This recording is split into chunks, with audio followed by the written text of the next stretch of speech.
à la sainte espérance. Remplis nos cœurs en te disant adieu, en attendant l'heure de délivrance. L'avenir nous allons prier. Apagón masivo en la península ibérica. Millones de personas en España y Portugal se quedaron sin electricidad el lunes, por un corte que también afectó brevemente a una parte del sur de Francia. La empresa española Red Eléctrica anunció la activación de planes de reposición del suministro en colaboración con las empresas del sector y advirtió que se necesitarán entre 6 y 10 horas para recuperar totalmente el servicio. Tanto en Madrid como en Barcelona, numerosos habitantes salieron a la calle con el teléfono en la mano en busca de cobertura. Muchos semáforos no funcionaban, los metros y trenes se detuvieron y la Dirección General de Tráfico pidió a los habitantes que eviten circular en la medida de lo posible. El presidente del gobierno, Pedro Sánchez, encabezaba una reunión de crisis y su oficina indicó que el gobierno está trabajando para conocer el origen y la afectación de esta incidencia y dedicando todos los recursos para solventarla cuanto antes. Bueno, buenas tardes a todos. Este es el programa número 495 de la agencia de noticias Caliuga. Hoy es 6 de mayo del 2025. Bueno, parece que hubiéramos regresado al periodo de la pandemia, porque el amigo Garayalde está presente, pero por Zoom, porque no ha podido venir, y explicamos enseguida a nuestros queridos oyentes, que él no ha podido venir debido a que en la Argentina, en la ciudad de Buenos Aires específicamente, hay un paro de transporte público. Entonces, como él es una persona que se moviliza por el transporte público, no ha podido venir a hacer el programa, pero debido a los temas importantísimos que debemos tratar y a su invalorable presencia, hacemos el programa a través de Zoom, como hacíamos antes en la época de la pandemia, cuando no nos podíamos mover debido a la famosa cuarentena. Bueno, ¿cómo te encuentras, Juan Manuel, padeciendo toda esta circunstancia de la huelga de transporte, que no has podido venir a la capital, porque tú vives en las afueras de la ciudad de Buenos Aires, ¿no? Sí, lamentablemente no soy muy de mirar los medios de comunicación, y a veces estoy a las 5:30 de la mañana esperando un colectivo y después me entero que están de paro. Mira tú. Así que no me ha pasado eso. ¿Te pasó?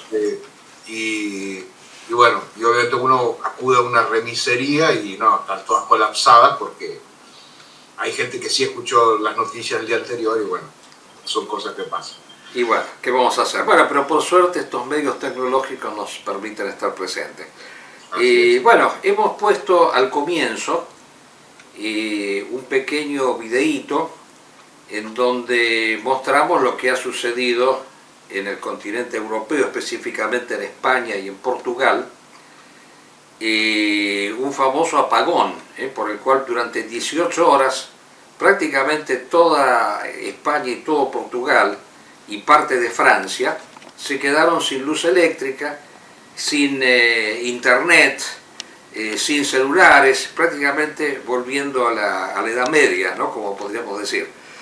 Y bueno, y esto ha suscitado una serie de suspicacias, ¿no? Porque todavía no se sabe con exactitud qué fue lo que produjo este apagón. Este apagón fuera de serie, porque nunca había sucedido algo así. Y bueno, pero muchos piensan que tiene que ver con la estrategia de la guerra cibernética que está desarrollando Rusia actualmente, en una confrontación muy abierta con Europa, con la Unión Europea.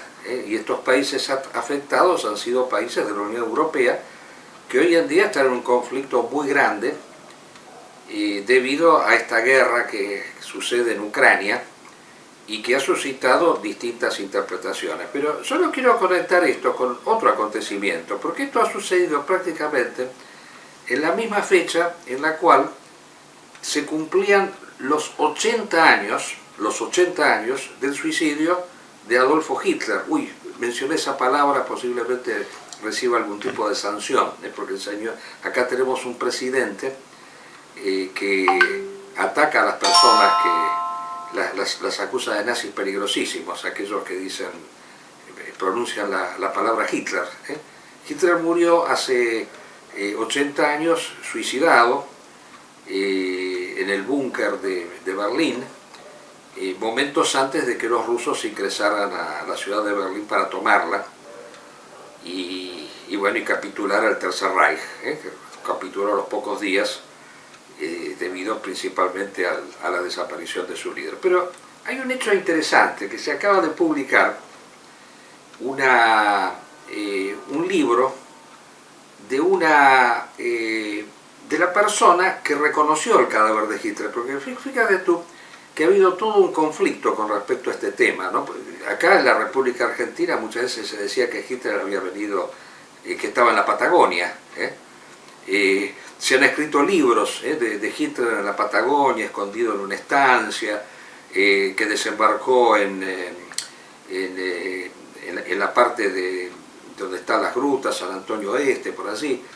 E incluso nosotros, cuando en algún momento hicimos pero hace varios años, hicimos una expedición buscando así una serie de restos arqueológicos, como nosotros, como específicamente mi persona tenía una de estas etiquetas que se suelen dar de nazi peligrosísimo, se suponía, y eso apareció en un libro de un periodista llamado Coleman, se suponía que estábamos buscando los restos de Hitler acá en la Patagonia, ¿no? Cuando en realidad estábamos buscando algunas piedras arqueológicas medio misteriosas que alguien que estaba con nosotros en ese momento atribuía a los templarios, y después descartamos totalmente esa posibilidad, pero quedaron siempre esas inquietudes. Bueno, pero yendo al caso concreto, es un absurdo decir que Hitler haya venido a la Patagonia, se haya escapado y que haya muerto como un jubilado, porque una persona que estuvo en las alturas del poder como Adolfo Hitler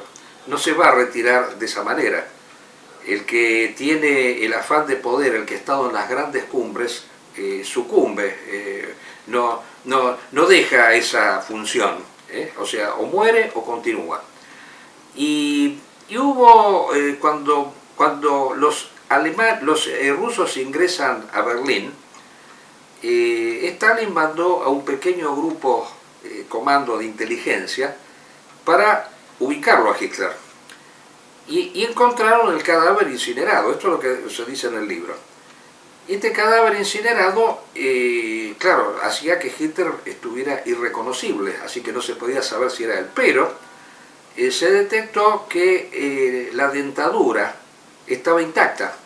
Entonces se buscó al odontólogo de Hitler en ese momento. Y el odontólogo no estaba, pero a la que se encontró fue esta señorita que mostramos aquí en la foto, que se llamaba Hansermann, perdón si lo pronuncié mal, ¿no? Un apellido bastante largo, Hansermann, que era la ayudante odontológica, y le pidieron a ella si podía hacer un dibujo de la dentadura de Hitler, porque claro, era muy dudoso mostrarle la dentadura y que ella dijera si era la de Hitler o no, y por ahí decía que sí era y no era. Pero como ella dibujó prácticamente a la perfección esa dentadura, que era muy especial, se demostró después que era esa dentadura que habían encontrado. Sin haberla visto, la dibujó. Bueno, no cabe duda alguna de que Hitler se suicidó así y que esa dentadura era la de él. Pero lo interesante del caso, ¿por qué yo le presto atención a este detalle? Porque esta señorita terminó presa después en Rusia. Stalin la apresó, fue juzgada, y la acusación fue que ella, al tener acceso a Hitler, no trató de eliminarlo y evitar la Segunda Guerra Mundial, un disparate total. Y la realidad fue la siguiente, que a Stalin, esa es la conclusión que saca la obra, a Stalin no le convenía aceptar con certeza absoluta de que Hitler hubiese muerto. No le convenía. Le convenía mantener esa duda. ¿Por qué? Porque la figura de Hitler para él era indispensable para asociarla con el Occidente contra el cual él estaba luchando. Fíjense ustedes, es interesante este detalle, O sea, a Rusia, a la Rusia de Stalin, y vamos a ver que a la de Putin también, le interesaba asociar Europa y Occidente con la figura de Hitler, con el nazismo. Bueno, y eso lo vemos hoy en día, no es descabellado. Al analizar la guerra de Ucrania, la propaganda que realiza el señor Putin con respecto a la guerra de Ucrania es decirnos que está luchando contra el nazismo redivivo de los ucranianos. Ucrania es el nazismo actualmente, está luchando contra la Ucrania nazi. Bueno, y esto da lugar a muchas disquisiciones. Yo después te cedo la palabra porque tengo una serie de cosas importantes que decir. Yo siempre lo menciono al ideólogo principal de Putin, que es este famoso escritor que hemos conocido personalmente una vez en Brasil, yo siempre lo menciono esto, pero que es el ideólogo que está detrás de Putin y que al mismo tiempo ha generado toda una serie de adhesiones internacionales, porque Rusia es un imperialismo, pero a diferencia del norteamericano es un imperialismo ideológico. El norteamericano es un imperialismo económico, financiero. El ruso es un imperialismo ideológico. Y él ha escrito una obra interesante que se llama El misterio de Eurasia, que es una de las primeras obras que él escribió, en donde prácticamente están formulados todos sus principios. Y en esa obra que tú has leído, porque creo que la hemos comentado, Juan Manuel, él concibe la historia como una lucha dialéctica entre dos tipos de civilizaciones, o dos tipos de humanidades opuestas entre sí. Una serían los hiperbóreos y sus descendientes, y otros serían los atlantidios, los descendientes de la civilización atlántica. Y fíjense qué curioso, ¿quiénes serían los hiperbóreos para el señor Dugin?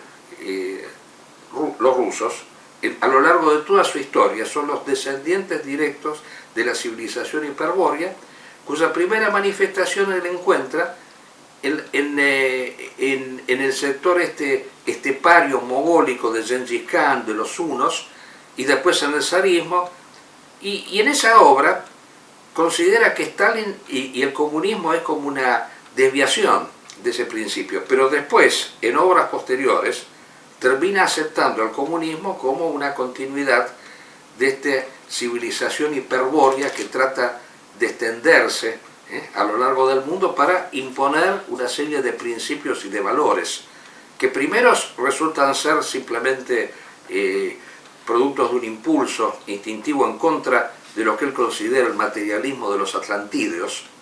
La civilización atlantidia es materialista para él principalmente, y el nazismo sería la expresión de este atlantismo, llevado a sus extremos, que él dice, el señor Dugin dice que tiene dos manifestaciones extremas, una con Napoleón Bonaparte y la segunda con Hitler. Los dos intentaron invadir Rusia, los dos intentaron atacarla. Bueno, la guerra continúa para ellos, la guerra continúa. Ahora, esto es una demostración clara de lo que decía el maestro Julius Evola cuando hablaba de Rusia como un pueblo teóforo, y que le veía similitudes con el judaísmo. Teóforo, ¿qué quiere decir? Un pueblo que se siente a sí mismo como el encargado de llevar adelante la misión de la divinidad. Se considera como el depositario de lo divino, de lo sagrado, y que de alguna manera está como encargado de llevarlo adelante por todo el mundo, de imponer una civilización. Bueno, el zarismo quería imponer la tercera Roma, el comunismo, el bolchevismo quería imponer la sociedad comunista universal, y ahora este señor Putin, de acuerdo a lo que dice este ideólogo Dugin, quiere imponer la sociedad multilateral, que sería la antiglobalizadora, en donde todos los pueblos serían libres y estarían redimidos. Esa es un poco la idea que rige aquí. Pero fíjense ustedes que este apoyo que recibe el señor Putin en su lucha en contra del nazismo, que sigue vivo a través de los ucranianos, y ha tenido otra expresión que a mí me ha llamado poderosamente la atención. Haber leído en este periódico Página 12, que en una época era propiedad del jefe del centro, Simón Wiesenthal, ahora no, fue comprado por el sindicato de los porteros, ¿no? Página 12. pero en su momento el Centro Simón Wiesenthal manejaba Página 12. Y uno de los periodistas de Página 12, un tal Elbaum, Jorge Elbaum, que yo quiero mencionarlo aquí, yo lo conozco indirectamente, porque cuando yo fui denunciado por el embajador de Israel y por la DAIA de violar la ley antidiscriminatoria, él fue el perito que puso la DAIA para incriminarme, ¿no?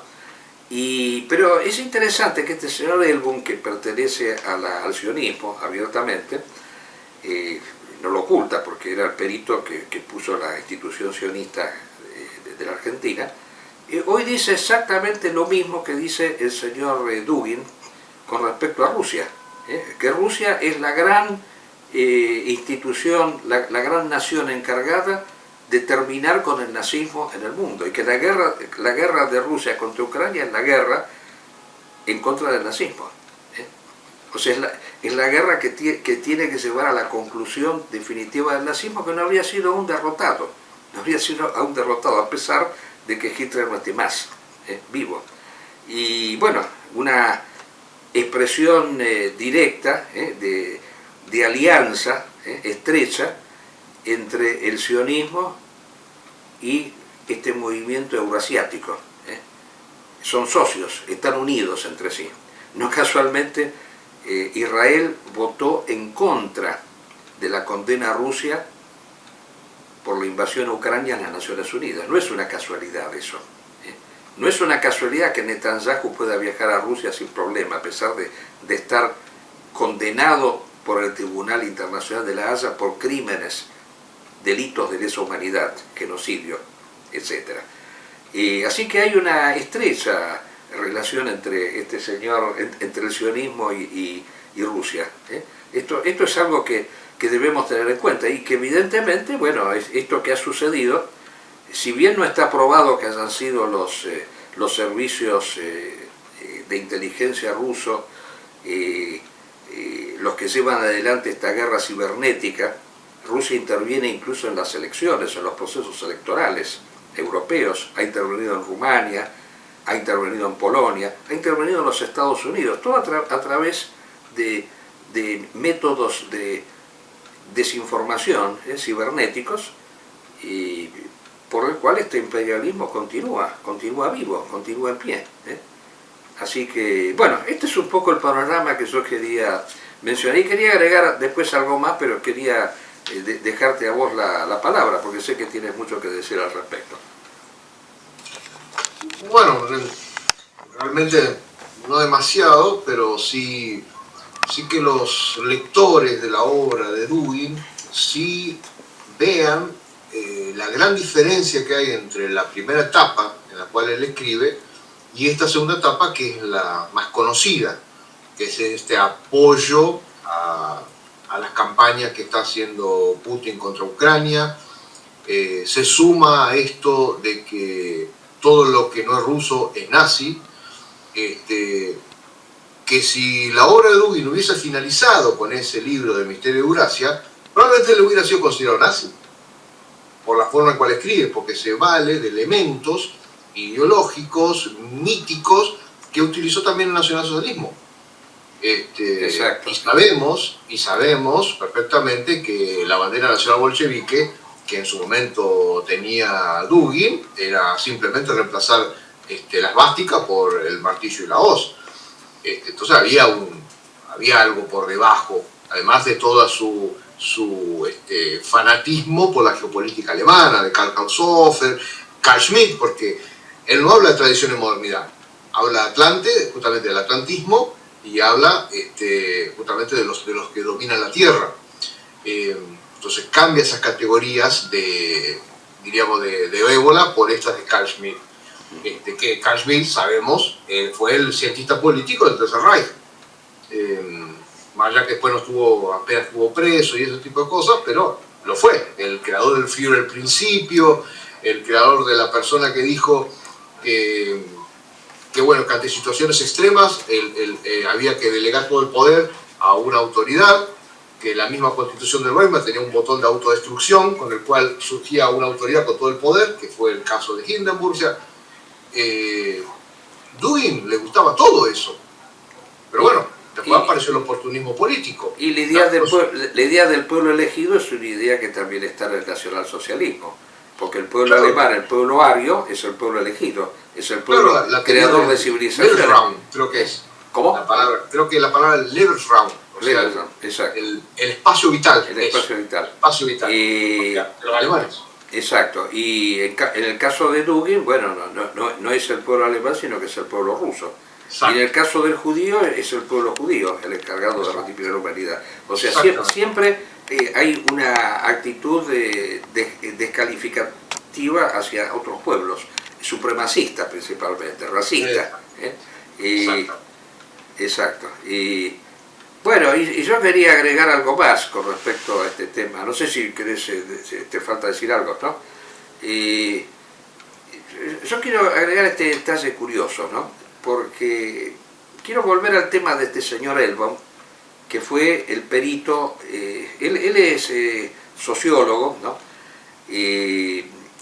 Cuando me hicieron este proceso, incoado por la delegación israelita principalmente, el que lo empezó fue el embajador de Israel, que no fue solamente en mi contra, sino que fue una denuncia generalizada, pero que terminó solamente en proceso en mi caso, ¿no?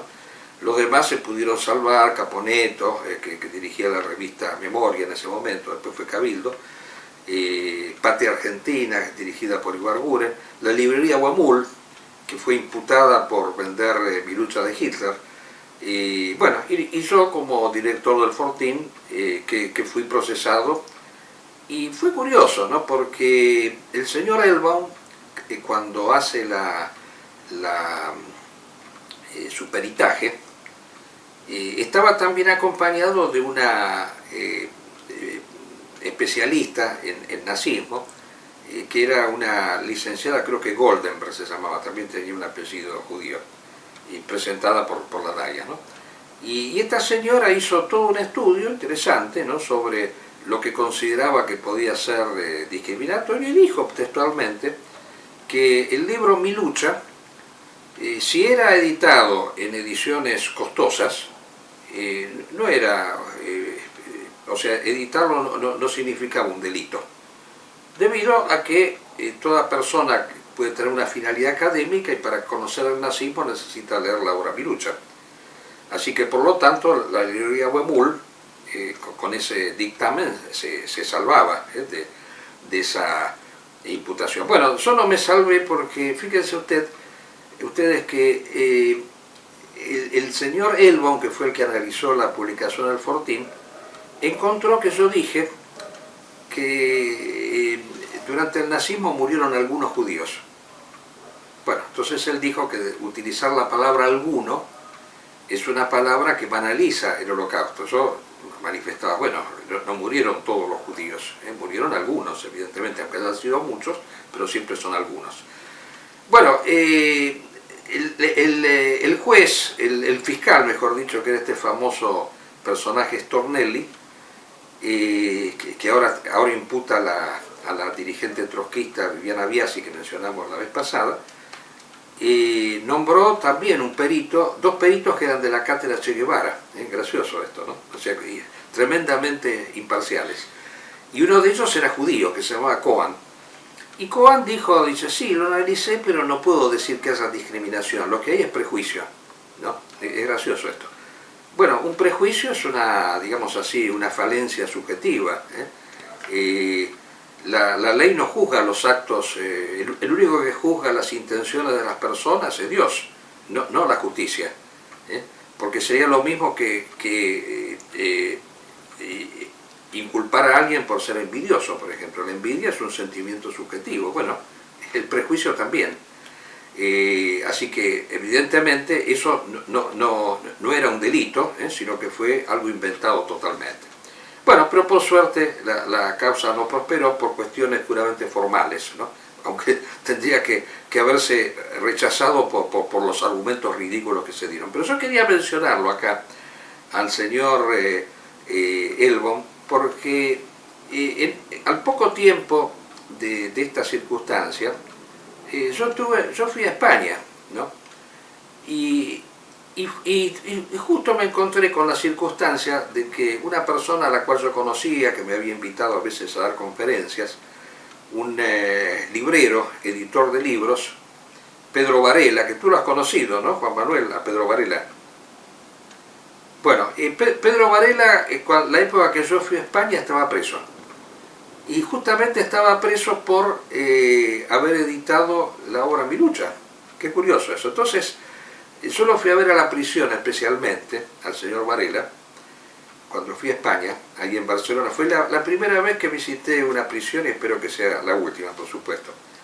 Lo fui a visitar y fui con el dictamen de la licenciada Goldenberg, que decía expresamente que editar Mi Lucha en ediciones costosas, o sea, no venderla en un kiosco a 10 pesos, por ejemplo, para que deformar la mente de los jóvenes, no era un delito, sino que era incluso era una contribución académica, porque permitía un conocimiento pleno del nazismo. Bueno, a mí yo le di ese elemento al señor Varela. Le dije, digo, ¿por qué usted no esgrime esto? Porque este es el pasaporte a su libertad, le dije yo a Varela. Usted, mostrando esto, que el sionismo reconoce que no es delito editar Mi Lucha, usted con esto tiene que obtener forzosamente la libertad. Bueno, no pasó nada, yo no sé, ignoro las razones por las cuales él no presentó esta documentación, pero lo que a mí me llama ahora la atención de Varela, y eso quiero decirlo, es que al final termina concordando con este perito Elbaum en apoyar a Putin, a pesar de calificarse él y otros más como nazis o como seguidores simpatizantes del nacionalsocialismo, hoy están apoyando a Putin, que condena al nazismo. Es una cosa curiosa. Yo le escribí especialmente una carta al señor Varela preguntándole que me explicara, porque no podía entenderlo eso. Cómo él, que siempre ha defendido al nacionalsocialismo, ahora está apoyando un régimen que tiene como bandera principal terminar con el nacionalsocialismo. ¿Cómo se explica esta situación? Es una cosa rara, extraña. No me contestó la carta, por supuesto. No sé si vos le has preguntado algo a Varela al respecto. ¿No te llama la atención esta situación? Tú que lo has conocido también. Hace mucho tiempo que no converso. Bueno, nunca como que desarrollé un diálogo con él. A él lo conocí en una feria del libro cuando él vino a Buenos Aires, y ahí estuvimos ayudándolo, difundiendo también la obra del pensamiento booleano. Pero él está abocado a esta cuestión de definir el nazismo, de explicarlo. Exacto. Exacto. Entonces, ¿cómo explica el señor Varela y otros más, porque no es el único, el apoyo que hacen a Putin, junto con judíos sionistas como el señor Elbaum, que era el mismo que se ocupaba de denunciar a las personas por nazismo en los tribunales? O sea, ¿cómo puede ser esta connivencia que hay entre estas personas? Entonces es un enigma que habría que tratar de resolver. ¿Cómo se explica esta situación? Evidentemente hay algo raro en todo esto. Lamentablemente, este mundo moderno, al cual muchos que han dicho que leyeron Ébola, evidentemente no lo han terminado de entender. Uno de los culpables es Dugin, obviamente, un gran tergiversador, es que nos siguen poniendo esas opciones: el atlantismo versus los pueblos de la tierra. Como que dicen que esa es la gran separación que existe. No, es falsa. El atlantismo sería el de los pueblos... sí, claro, la civilización del mar contra la civilización de la tierra. Exacto, que sería Rusia. Rusia en estos momentos es el exponente. Rusia versus Estados Unidos. En su momento Haushofer le llamaba eso el Harland. Sí, ellos lo adaptan como les parece, evidentemente. Claro. Porque... Entonces, este falso bolianismo nos plantea una dicotomía que no tiene nada que ver con el pensamiento boliano. Porque igual no hablaba de razas físicas, y en todo caso de razas espirituales, claro, y de la lucha de la modernidad contra la tradición, en la cual podían estar incluidas todas las etnias. Claro, no había alguna etnia que tuviera algún privilegio especial Bueno, para llevar a y cabo. nos obligan a tomar postura por este occidente decadente, la civilización del mar, o por el otro oriental, civilización de la tierra, también decadente. Porque entendamos que uno tiene el capitalismo y otro viene del comunismo. O sea, lo peor, ambos. Entonces, nos dice que tenemos que optar. Si, por ejemplo, la postura del centro boliviano, estamos a favor de que el pueblo ucraniano se defienda de semejante agresor del Kremlin, que quiere seguir manejando con un látigo a todas las provincias, ex provincias de la Unión Soviética. Nosotros que apoyamos al pueblo ucraniano en el sentido de autodeterminación, nosotros acá ahora somos occidentalistas, ya somos de la civilización del mar. Es ridículo. No, yo quiero, lo reitero por enésima vez, para que decirlo, nosotros sostenemos la misma postura que formulaba Évola en su obra, cuando durante la época de la Guerra Fría que él vivió, decía que había que volcarse del lado de Estados Unidos en contra de Rusia, cuando estaban enfrentados. Por una razón muy simple, no porque Estados Unidos fuera mejor que Rusia, porque las dos eran expresiones de la modernidad, por una cuestión de supervivencia, porque Putin es peor que Stalin. Yo lo he dicho 100 veces esto. Stalin asesinaba y encarcelaba a las personas en su territorio y excepcionalmente, como sucedió con Trotsky, eliminaba a sus adversarios en el exterior. Este ya ha eliminado más de 100 personas en el exterior, a más de 100 enemigos políticos en el exterior, a través de procedimientos muy sutiles como el del polonio, o el del Novichok, o sea, ciertas drogas sintéticas con las cuales matan y eliminan a determinadas personas. O sea, Rusia, el régimen ruso, en sus distintas expresiones y especialmente ahora que se ha secularizado totalmente, es peor que el norteamericano, porque dentro de la sociedad liberal occidental, por lo menos podemos expresar nuestras ideas. Esto que estamos haciendo ahora no lo podríamos hacer bajo un régimen dominado por Rusia, con el nombre que se le quiera dar, euroasiático, comunista, zarista, lo que fuera. No lo podríamos hacer. El zarismo ha traicionado totalmente las tradiciones sagradas, porque fíjense, es un detalle que una vez tendría que realizar.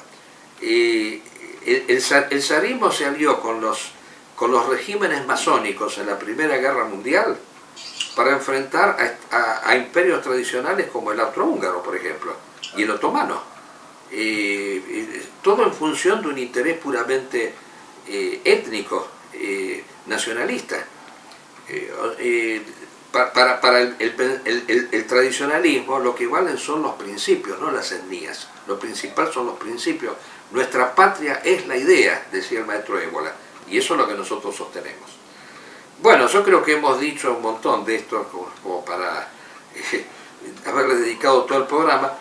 Hubiéramos hablado un poquito de esta serie televisiva que parece que ha sido un boom, un impacto mundial, El Eternauta. Pienso que merecería un desarrollo quizás más amplio, pero yo voy a dar 2 o 3 ideas al respecto. Creo que ni vale la pena explicar de qué trata, porque prácticamente todo el mundo está enterado de lo que trata esta serie, pero yo lo que pienso que hay que aclarar definitivamente, que esto fue una historieta escrita en el año 1957 y que duró aproximadamente 2 años, por una persona que estaba totalmente ajena en ese entonces al pensamiento político. Se quiere insistir que el señor Osterheld, que es el que ha escrito esa historieta, es un desaparecido, era montonero, era izquierdista y bla, bla, bla. En ese entonces no era nada. Era un tipo que escribía historietas simplemente. Lo que sí se puede decir, que esa historieta de alguna manera expresa un sentimiento que se vivía en ese entonces en la Argentina y que se vive todavía ahora, de desazón con respecto a la situación del país. Porque el argumento principal es una invasión de extraterrestres, una nieve maligna que cae sobre la ciudad de Buenos Aires y que mata prácticamente a todo el mundo. Y yo creo que la Argentina en ese entonces y todavía ahora ha vivido una sensación de desazón, porque de haber pasado a ser la América, la tierra de provisión, que atraía a inmigrantes del mundo entero, porque acá la riqueza brotaba por todos lados, un país que tiene todos los climas, que tiene, además de alimentos, tiene energía, porque generalmente los países se dividen entre los que tienen alimentos y los que tienen energía, prácticamente de todo. Sin embargo, ha dado expresiones como el 2001, y de haber sido un país que atraía inmigrantes del mundo entero, hoy se ha convertido en un país que expulsa a sus habitantes hacia afuera. Así que yo creo que expresa ese sentimiento, más allá de cualquier ideología, más allá de cualquier ideología. Es ridículo en estos momentos estar diciendo es peronista, es izquierdista, es derechista, nada, absolutamente nada. Es simplemente la expresión de un sentimiento que yo pienso que es correcto. No sé si tú tienes algo que agregar al respecto. No, primero vi solo 3 capítulos. Ah, bueno. No quiero que me spoileen, como dicen ahora. Si querés te cuento la segunda parte, porque yo, como soy de una generación mayor que la tuya, yo leí la historieta. Yo me acuerdo de eso, que siempre estaba la gente ahí detrás, va a salir el próximo número, bla, bla. Estábamos todos atrapados por esa historieta. Y la segunda parte es la parte más atrapante, la que va a venir después, que es el de los...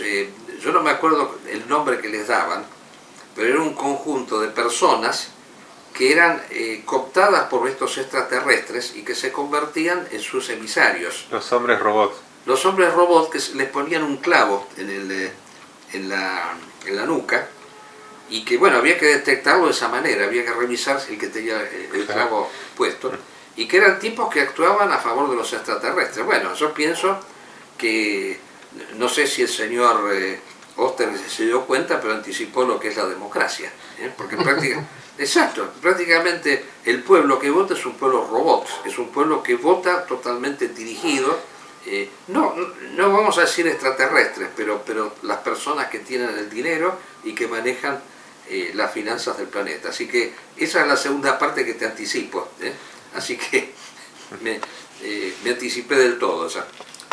En fin. Bueno, creo que hemos hablado en abundancia y quedamos para el próximo programa. De paso comentamos, tú tampoco estás enterado, va a ser el 20 de mayo que vamos a rendirle un homenaje a un gran amigo que hoy no está más entre nosotros, del cual se cumplirían 100 años, el amigo, el ingeniero Violcati, uno de los grandes introductores de René Guénon en la República Argentina y en el mundo de habla hispánica, ¿no? O sea, un gran amigo mío, pues yo lo conocí mucho, el Violcati, incluso fue padrino de varios de mis hijos, así que ese programa va a estar dedicado a él, y vamos a tener la presencia del amigo que también lo conoció mucho a Violcati, que fue Horacio Cañi. Bueno, hasta el próximo programa, si Dios quiere.